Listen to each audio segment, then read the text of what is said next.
சீக்கிரம் வந்துட்டேன்.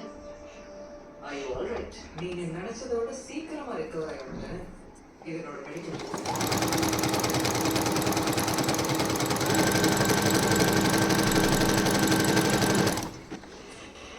ஆமா,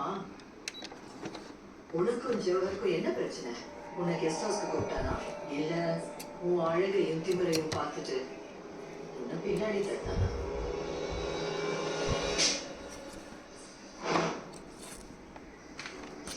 என்ன எதுவுமே பேச மாட்டேங்கிற? அந்த ஸ்டேஷன் கொஞ்சம் வெளிச்சமா இருக்குன்னா அதுக்கு ஜவஹர் தான் காரணம். நீ இல்ல. மாசம் 80 லட்சம் தப்பு கட்டிட்டு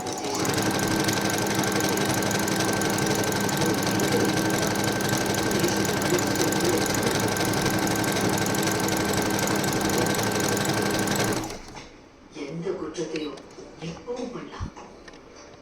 பனிஷ்மெண்டே கிடையாது. ஆனா மாட்டிக்க கூடாது. உன்னால கவர்மெண்ட்டுக்கு லாபம், டிபார்ட்மெண்ட்டுக்கு நஷ்டம். ஓ, சார்ஜ் எடுத்துக்க. யோகேஸ்வரி, ஸ்டேஷன்ல போய் உட்காந்து வேலையை மட்டும் பாரு. மற்றதை நான் பார்த்துக்கிறேன்.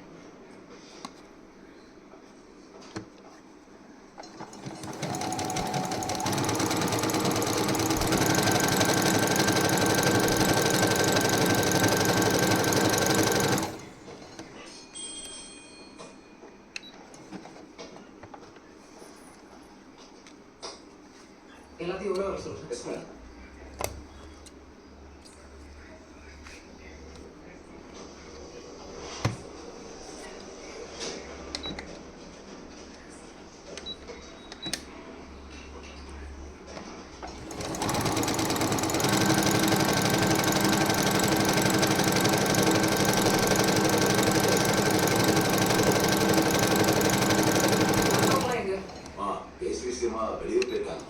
உங்க வீட்ல கார்ப்பரேட் ஆபீஸ்ல யாராவது வேலை செய்யறாங்களா? இல்ல மேடம். இல்ல மேடம். இல்ல மேடம். உங்க குடும்பம் எல்லாமே உங்க சம்பளத்தை நம்பிதான் இருக்கு. ஆனா இந்த 3 வருஷமா நம்ம ஸ்டேஷன்ல யாருமே கவர்மெண்ட் அனுப்புற சம்பளத்தை பேங்க் அக்கௌண்ட்ல இருந்து எடுக்கவே இல்லை. காரணம், சமூக விரோதிகள் உங்களுக்கு மாசம் மாசம் கொடுக்கிற சம்பளம். ஸ்டேஷன் ரைட்டர் நீங்க, எஃப்ஐஆர் காப்பி கேட்டா 200, மிஸ்ஸிங், டிரைவிங் லைசன்ஸ், பாஸ்போர்ட், கந்துவட்டி பிரச்சனை 1000. எஸ்ஐ உங்களுக்கு டெலிசண்டே விசாரிக்க 2000, அக்யூஸ்ட ஜாமீன்ல விட 5000, சொத்து தகராறு 20,000, ஆக்சிடென்ட் கேஸ் மணல் கொட்டை 20,000. அப்போ இன்ஸ்பெக்டர் மட்டும் சும்மாவா? ராத்திரி பார கண்டுக்காம இருக்க 2000, கஞ்சா கும்பல் கிட்ட 5000, சரக்கு விற்க 10,000, சிவில் கேஸ் விசாரிச்சா 10,000ல இருந்து 1 லட்சம் வரைக்கும். கடமையை செய்ய லஞ்சம் வாங்குற ஒரே டிபார்ட்மெண்ட் கவர்மெண்ட் டிபார்ட்மெண்ட் தான்.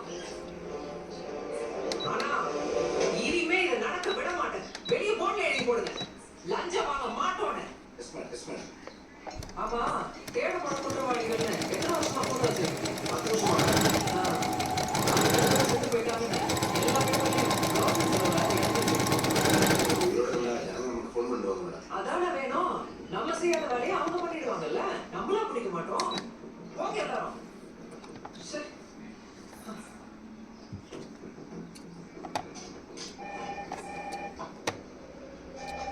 இன்ஸ்பெக்டர் யோகி. மேடம், நான் சைபர் கிரைம் வந்து இளவரசன் பேசுறேன். சொல்லுங்க, என்ன விஷயம்? மேடம், ஒரு முக்கியமான விஷயம் சொல்லுங்க.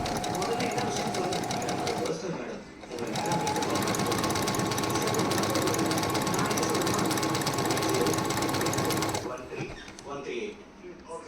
Thank you madam.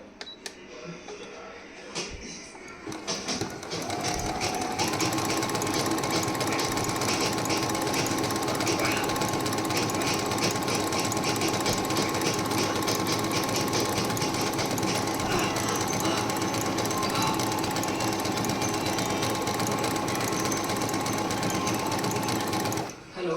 ஹலோ மேடம், நான் இளவரசன் பேசுறேன். வந்துட்டேன். உள்ள வந்துருங்க. சரி மேடம்.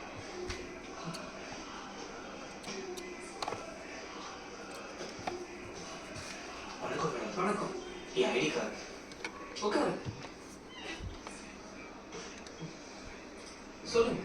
மேடம், நாங்கள் ரெகுலராக பப்ளிக்கோட கிராஸ் ஸ்டாக்லாம் செக் பண்ணுவோம் மேடம். ஒரு வாரத்துக்கு முன்னாடி நான் டேஸ்ட் பண்ணிட்டு இருக்க மியான்மருக்கு பேசின ஒரு விஷயத்தை நான் எடிட் பண்ணி வச்சிருக்கேன்.